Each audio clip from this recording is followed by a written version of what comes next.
আচ্ছা, গত ক্লাসে আমি একটি টপিক পড়িয়েছিলাম যে একই গ্রুপে উপর থেকে নিচে পরমাণুর মূলের পরমাণুর আকার কিন্তু বাড়ছে এবং বাম থেকে ডানে কি হচ্ছে, একই পর্যায়ে বাম থেকে ডানে মূলের পরমাণুর আকার কমছে।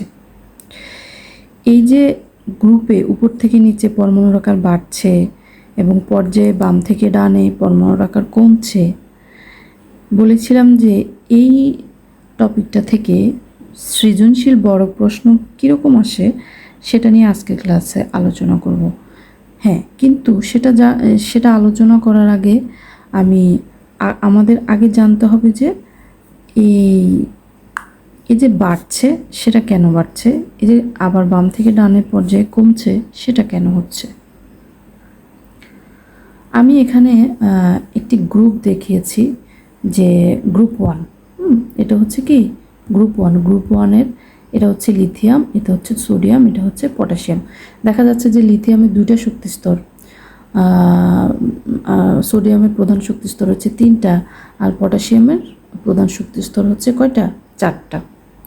তো এখানে গ্রুপে দেখা যাচ্ছে যে একই গ্রুপে উপর থেকে নিচে শক্তিস্তর কিন্তু বাড়ছে, কিন্তু এখানে আমি দেখি এটা হচ্ছে পর্যায় 2। পর্যায় 2-এর আমি 5টা মৌল দেখিয়েছি, 1টা 2টা 3টা 4টা 5টা। তো এই পর্যায় 2-এর ক্ষেত্রে আমি একটু যদি খেয়াল করি যে এখানে শক্তিস্তর কিন্তু এই পর্যায় 2 আমি যদি খেয়াল করি এখানে শক্তিস্তর কিন্তু বাড়ছে না, প্রত্যেকটাতে 2টা করে শক্তিস্তর রয়েছে। হ্যাঁ, প্রধান শক্তিস্তর সংখ্যা কিন্তু বাড়ছে না। সেই হিসেবে আমরা ভাবতে পারি যে পরমাণুর আকার তো সেম থেকে যাচ্ছে, কিন্তু না, শক্তিস্তর একই থাকছে কিন্তু প্রোটন এবং ইলেকট্রন সংখ্যা কিন্তু বাড়ছে। আচ্ছা, মনে রাখতে হবে যে পারমাণবিক সংখ্যা বাড়ছে মানে প্রোটন সংখ্যা বাড়ছে, প্রোটন আর ইলেকট্রন সংখ্যা কিন্তু বাড়ছে, খেয়াল করে দেখতে হবে। আমি এখানে একটি চিত্র এঁকেছি, এখানে যে শক্তি স্তরের উপরে যেগুলো থাকে সেগুলো হচ্ছে ইলেকট্রন, আর এই যে নিউক্লিয়াসে থাকে প্রোটন আর নিউট্রন। আচ্ছা, নিউক্লিয়াসে যে প্রোটনটা থাকে সেই প্রোটনের সাথে ইলেকট্রনের যে আকর্ষণ হয়, সে আকর্ষণের কারণে কিন্তু একটা কন্ট্রাকশন হয়। কাজেই এই যে নিউক্লিয়াসের চারদিকে যে প্রধান শক্তি স্তর থাকে, এখানে ইলেকট্রনের সংখ্যা যত বেশি হবে কন্ট্রাকশন বা সংকোচনটা তত বেশি হবে এবং সেই পরমাণুর আকার তত বেশি ছোট হয়ে আসবে। তো দেখা যাচ্ছে যে এখানে 2টি করে শক্তিস্তর ঠিক আছে, কিন্তু ইলেকট্রন কিন্তু বাড়ছে।